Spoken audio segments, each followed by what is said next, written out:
नमस्कार किसान भाइयों, स्वागत है आप सभी का एक बार फिर से मालवा की खेती यूट्यूब चैनल पर। किसान साथियों, पिछले समय की तुलना की बात करें तो निश्चित रूप से अब हमने सोयाबीन की फसल की पैदावार बढ़ा ली है, लेकिन जिस अनुपात से हमारी इस फसल की पैदावार बढ़ाने में हमने लागत बढ़ाई है, उस हिसाब से हमारी फसलों की पैदावार नहीं बढ़ी है। किसान साथियों, अन्य फसलों की तरह सोयाबीन की फसल को भी अनेक कारक प्रभावित करते हैं, जैसे कि मौसम हो गया, भूमि हो गई, बीज हो गया और विभिन्न प्रकार के रोग कीटाणु जो आने वाली समस्याएं हैं फसलों में। ये सभी कारक सोयाबीन की या अन्य किसी फसल की पैदावार को प्रभावित करते हैं। जैसा कि आपको पता है कि पिछले दशकों में क्लाइमेट कुछ अलग था, लेकिन अब कुछ अलग सा है। खैर, यदि हम क्लाइमेट यानी मौसम की इस कारक को छोड़ दें और बाकी जो कारक है उन कारकों को ध्यान में रखते हुए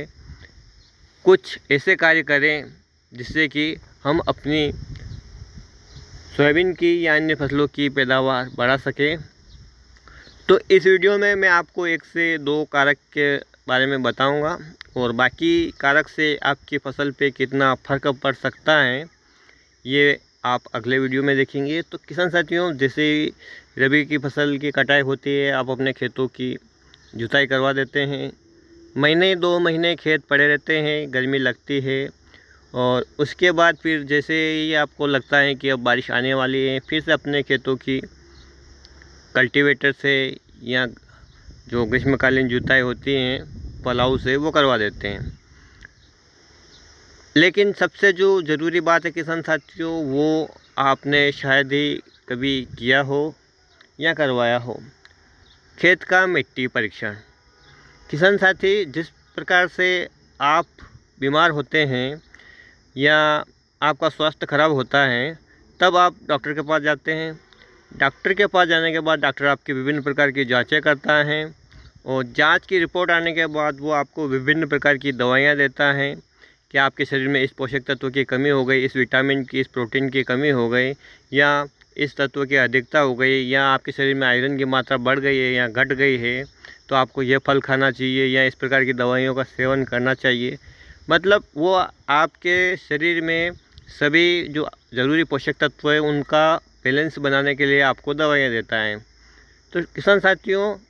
उन दवाइयों का सेवन करने से आप स्वस्थ हो जाते हैं और आप में फिर से वही कार्य शक्ति आ जाती है जो पहले थी। लेकिन हम भी लगातार कई वर्षों से सोयाबीन की या अन्य फसलों की खेती कर रहे हैं, अपने हिसाब से इसमें खाद डाल रहे हैं, लेकिन कभी हमने इसके स्वास्थ्य का परीक्षण कराना ज़रूरी नहीं समझा कि क्या हमारी खेत की मिट्टी में कौन से पोषक तत्वों की कमी है या कौन से पोषक तत्वों की अधिकता है, यह पहले जैसा उत्पादन क्यों नहीं दे रही, इतना फर्टिलाइज़र या खाद देने के बाद की भी इसकी पैदावार में सिर्फ इतना ही फ़र्क क्यों पड़ा है, ये बातें हम जानने की कोशिश ही नहीं करते हैं।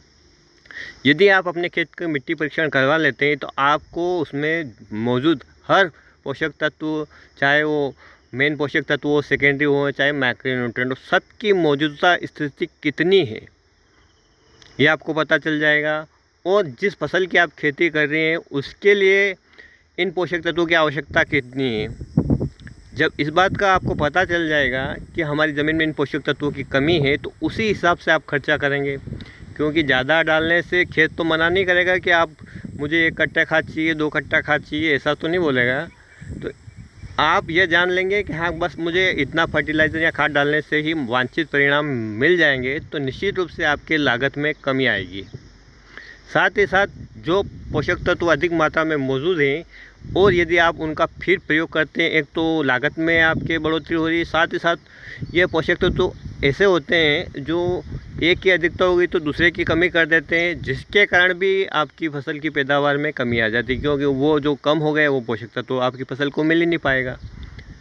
और फास्फोरस जैसे और अन्य पोषक तत्व ऐसे होते हैं जो ज़मीन में पड़े हैं, अघुलनशील अवस्था में पड़े हैं, और फिर आप ऊपर से प्रयोग कर रहे हैं। तो ऊपर से प्रयोग कर रहे हैं, एक तो उसकी लागत बढ़ रही है और जो ज़मीन में पड़ा है उसका कोई उपयोग नहीं हो रहा है।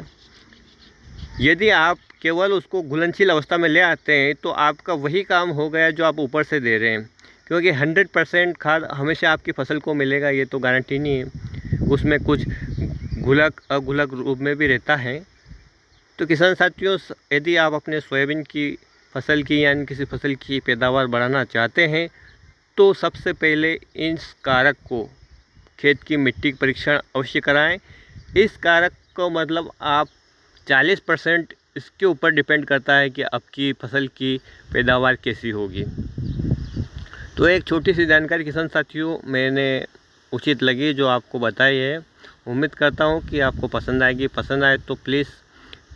वीडियो को लाइक करना, और यदि आप चाहते हैं कि मैं इसी प्रकार की सीरीज शुरू करूँ इस चैनल पर, या इसके बारे में अगले कोई कारक कितना प्रभावित करते हैं सोयाबीन की फसल की पैदावार को या अन्य किसी फसल की पैदावार को, तो आप मुझे कमेंट करके ज़रूर बताना। मैं